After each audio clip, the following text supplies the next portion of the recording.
ഞാൻ വരാം. Shri J C. Thomas, K S. അനിൽകുമാറിന് രജിസ്ട്രാറായി തുടരുന്നതിന് കോടതിയുടെ അനുവാദം കിട്ടി എന്ന് ഈ ഘട്ടത്തിൽ പറയാൻ കഴിയുമോ? രണ്ടാമത്തെ കാര്യം, ഇവിടെ താങ്കൾ വരുന്നതിന് മുൻപ് PR ശിവശങ്കർ പറഞ്ഞത് വൈസ് ചാൻസലർ മറ്റൊരു അജണ്ടയുമായി ഒരു യോഗം വിളിക്കുന്നു. ആ യോഗം അലങ്കോലപ്പെട്ടതിനെ തുടർന്ന് VC ഡോക്ടർ സിസ തോമസ് ആ യോഗം പിരിച്ചുവിട്ടതായി പറയുന്നു. അങ്ങനെ VC പിരിച്ചുവിട്ട ഒരു യോഗത്തിൽ എങ്ങനെയാണ് സിൻഡിക്കേറ്റിന്റെ പിന്തുണ ഈ അനിൽകുമാറിനുണ്ടെന്നും സിൻഡിക്കേറ്റ് അദ്ദേഹത്തിന്റെ സസ്പെൻഷൻ പിൻവലിച്ചു എന്നും അവകാശപ്പെടാൻ കഴിയുക എന്നതാണ് അദ്ദേഹത്തിന്റെ വാദം. മൂന്നാമത്തെ കാര്യം, ഈ സിൻഡിക്കേറ്റിന്റെ പിന്തുണയുണ്ട്, അവർ ആ സസ്പെൻഷൻ പിൻവലിച്ചു എന്ന് പറഞ്ഞാണ് അദ്ദേഹം കോടതിയിൽ നിന്ന് ഹർജി പിൻവലിച്ചത്. ആ സിൻഡിക്കേറ്റ്, അദ്ദേഹം ഈ അനിൽകുമാറിന് പിന്തുണയ്ക്കുന്ന ആ സിൻഡിക്കേറ്റിൽ UDF അംഗത്തിന്റെ പിന്തുണ ഉണ്ടായിരുന്നു.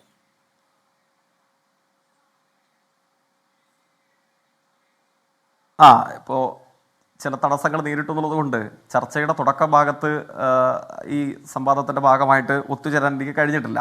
അതുകൊണ്ട് അങ്ങ് സൂചിപ്പിച്ച ചോദ്യത്തെ മാത്രമാണ് എനിക്ക് എടുക്കാൻ വേണ്ടി കഴിയുക. എന്തായാലും ഞാൻ മനസ്സിലാക്കുന്നത്, ഇപ്പോൾ കേരള സർവകലാശാലയുടെ അല്പകാലത്തെ രാഷ്ട്രീയ ചരിത്രമൊക്കെ അറിയാമായിരുന്നുവെങ്കിൽ ഇത്തരത്തിലുള്ള വാദങ്ങളിലേക്ക് ബഹുമാനിയായ കോൺഗ്രസ് പ്രതിനിധി കടക്കുമായിരുന്നില്ല എന്നുള്ളതാണ് ഞാൻ കരുതുന്നത്. കാരണം ഇന്ന് കോടതിയിൽ സംഭവിച്ച ശ്രദ്ധേയമായ കാര്യം, ഒന്ന്, കേരളത്തിൻ്റെ ഉന്നത വിദ്യാഭ്യാസ രംഗം രാജ്യത്തിന് അഭിമാനകരമായ മുന്നേറ്റങ്ങളിലേക്ക് നീങ്ങിക്കൊണ്ടിരിക്കുകയാണ്. ഈ അവസരത്തിൽ കേരളത്തിൻ്റെ ആ മുന്നേറ്റത്തെ എങ്ങനെ തടസ്സപ്പെടുത്താമെന്നുള്ളതിൻ്റെ RSS ഏജന്റുമാരുടെ പണിയെടുക്കുകയാണ്. അക്ഷരാർത്ഥത്തിൽ ഗവർണറുടെ ദാസ്യവൃത്തി സ്വീകരിച്ച് ഇപ്പോൾ താൽക്കാലിക ചുമതലയുമായി കേരളത്തിൻ്റെ സർവകലാശാലകളിലേക്ക് വന്നിട്ടുള്ളവർ സ്വീകരിക്കുന്ന ഒരു സമീപനം അതാണ്. അതിൻ്റെ തുടർച്ചയാണ് യഥാർത്ഥത്തിൽ സർവകലാശാലയിലെ രജിസ്ട്രാർക്കെതിരെയുള്ള അങ്ങേയറ്റം നിയമവിരുദ്ധമായ സർവകലാശാല ചട്ടങ്ങൾക്ക് ഘടകവിരുദ്ധമായിട്ടുള്ള ഈ നടപടി വഴിവെച്ചിട്ടുണ്ടായിരുന്നത്. ഇന്ന് കോടതിയിൽ സംഭവിച്ചത്, ഞാൻ സൂക്ഷ്മതയിലേക്ക് പോകുന്നില്ല, ഒരുപക്ഷെ ഈ ചർച്ചയിൽ ഇതിനോടകം പ്രതിപാദിക്കപ്പെട്ടിട്ടുണ്ടാകും. സർവകലാശാലയിൽ തെറ്റായ സമീപനം വഴി താൽക്കാലിക വൈസ് ചാൻസലർ സസ്പെൻഡ് ചെയ്യാൻ ശ്രമിച്ച സർവകലാശാലയുടെ രജിസ്ട്രാർ നേരെ കോടതിയിൽ പോകുന്നു. അദ്ദേഹം സർവകലാശാല സിൻഡിക്കേറ്റിൻ്റെ കഴിഞ്ഞ ദിവസത്തെ യോഗാനന്തരം അദ്ദേഹത്തെ രജിസ്ട്രാറായി പുനർനിയമിച്ചുകൊണ്ടുള്ള തീരുമാനത്തിലേക്ക് എത്തുന്നു. അപ്പോൾ അദ്ദേഹം കൊടുത്ത ഹർജി പിൻവലിച്ചുകൊണ്ട് അദ്ദേഹം ആവശ്യമുന്നയിക്കുന്നു. തൻ്റെ പ്ലീ ഇതായിരുന്നു, തൻ്റെ അപേക്ഷയുടെ കാരണം ഇതായിരുന്നു, പക്ഷേ ആ കാരണം സാധൂകരിക്കപ്പെട്ടു, അല്ലെങ്കിൽ താൻ എന്ത് ആവശ്യം കോടതി സമക്ഷം ഉയർത്തിയോ ആ ആവശ്യം സഫലീകൃതമായി, അതുകൊണ്ട് ഹർജി പിൻവലിക്കാൻ തന്നെ അനുവദിക്കണമെന്നുള്ളതായിരുന്നു. എന്തായിരുന്നു താൽക്കാലിക VCയുടെ ചുമതല പേറുന്ന അഭിഭാഷകന്റെ കോടതിയിലെ വാദം എന്തായിരുന്നു? അവർ ഹർജി പിൻവലിക്കുന്നതിനെ എതിർത്തു. ഇത് ശരിയല്ല എന്ന നിലയിൽ അവരുടേതായ വാദമുഖങ്ങൾ ഇപ്പോൾ ഈ ചർച്ചയിൽ ഒരു പക്ഷേ കോൺഗ്രസിന്റെയോ BJPയുടെയോ പ്രതിനിധികളൊക്കെ ആവർത്തിച്ചിരിക്കാൻ സാധ്യതയുള്ള വാദമുഖങ്ങൾ ഉയർത്തി. എന്തായിരുന്നു കോടതിയുടെ പ്രതികരണം? താൽക്കാലിക വൈസ് ചാൻസലർക്ക് അപ്രകാരം ഒരു കൺസേൺ ഉണ്ടോ, അപ്രകാരം ഒരു സങ്കടം ഉണ്ടോ? അങ്ങനെ ഉണ്ടെങ്കിൽ നിങ്ങളുടെ ഉന്നതാധികാരി അല്ലെങ്കിൽ നിങ്ങളുടെ അപ്പിലിയേറ്റ് ബോഡി എന്ന് വേണമെങ്കിൽ വിശേഷിപ്പിക്കാൻ കഴിയുന്ന ചാൻസലറുടെ അടുക്കൽ പോയി പറയൂ. ഇതായിരുന്നു കോടതിയുടെ മറുപടി. അതായത് അർത്ഥസംഖ്യകൾക്കിടയില്ലാത്ത വണ്ണം ഇദ്ദേഹം രജിസ്ട്രാറായി ചുമതല ഏൽക്കാൻ വേണ്ടി പോകുന്നു.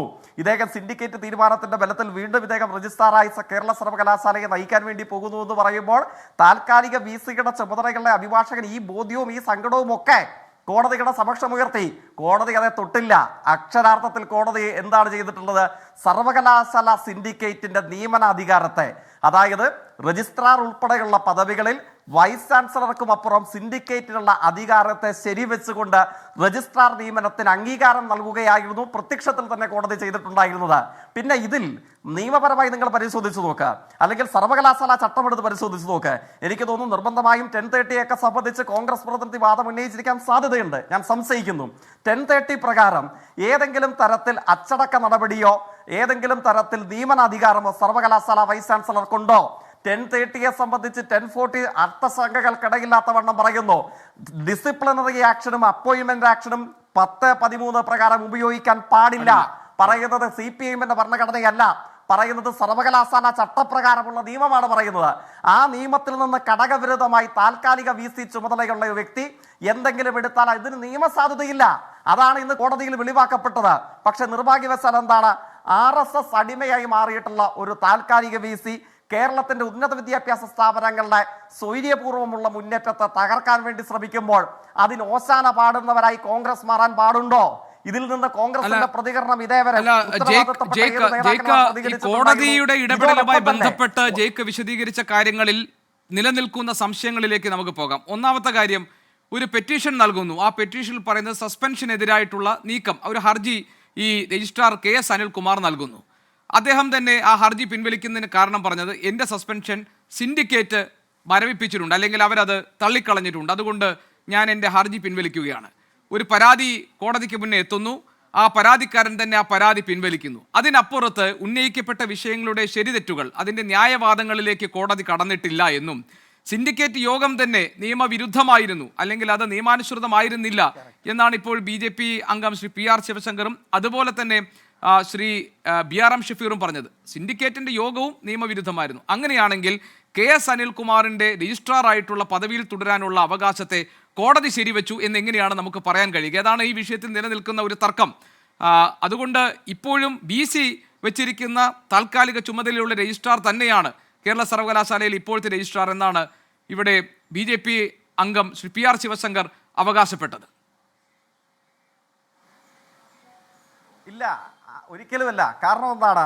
അങ്ങ് തന്നെ പരിശോധിച്ച് നോക്കുക. ഇപ്പോൾ വേണമെങ്കിൽ സർവകലാശാലകളുടെ ഇത്തരത്തിലുള്ള അനുഭവങ്ങൾ കേരളത്തിന്റെ സർവകലാശാലകളിൽ ഉണ്ടായിട്ടുണ്ട്.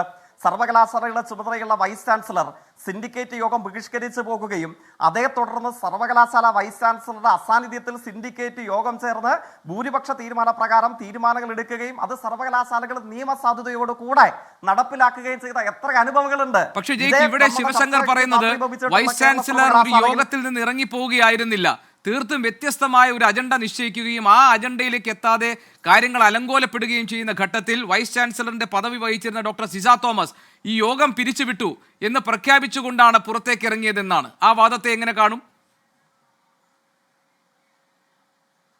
ഇല്ല, ആ വാദത്തെ സംബന്ധിച്ച് ഇപ്പോ ബഹുമാനിയായ BJPയുടെ പ്രതിനിധി ഇവിടെ ചില വാദങ്ങൾ, അങ്ങ് സൂചിപ്പിച്ച വാദങ്ങൾ ഉയർത്തി. ആ വാദത്തെ സംബന്ധിച്ച് ഇതിനേക്കാൾ മനോഹരമായിട്ടായിരിക്കുമല്ലോ താൽക്കാലിക VCയുടെ വാദങ്ങളെ ഉന്നയിക്കാൻ കോടതിയിൽ ചുമതലപ്പെട്ട അഭിഭാഷകൻ വാദിച്ചിട്ടുണ്ടാവുക.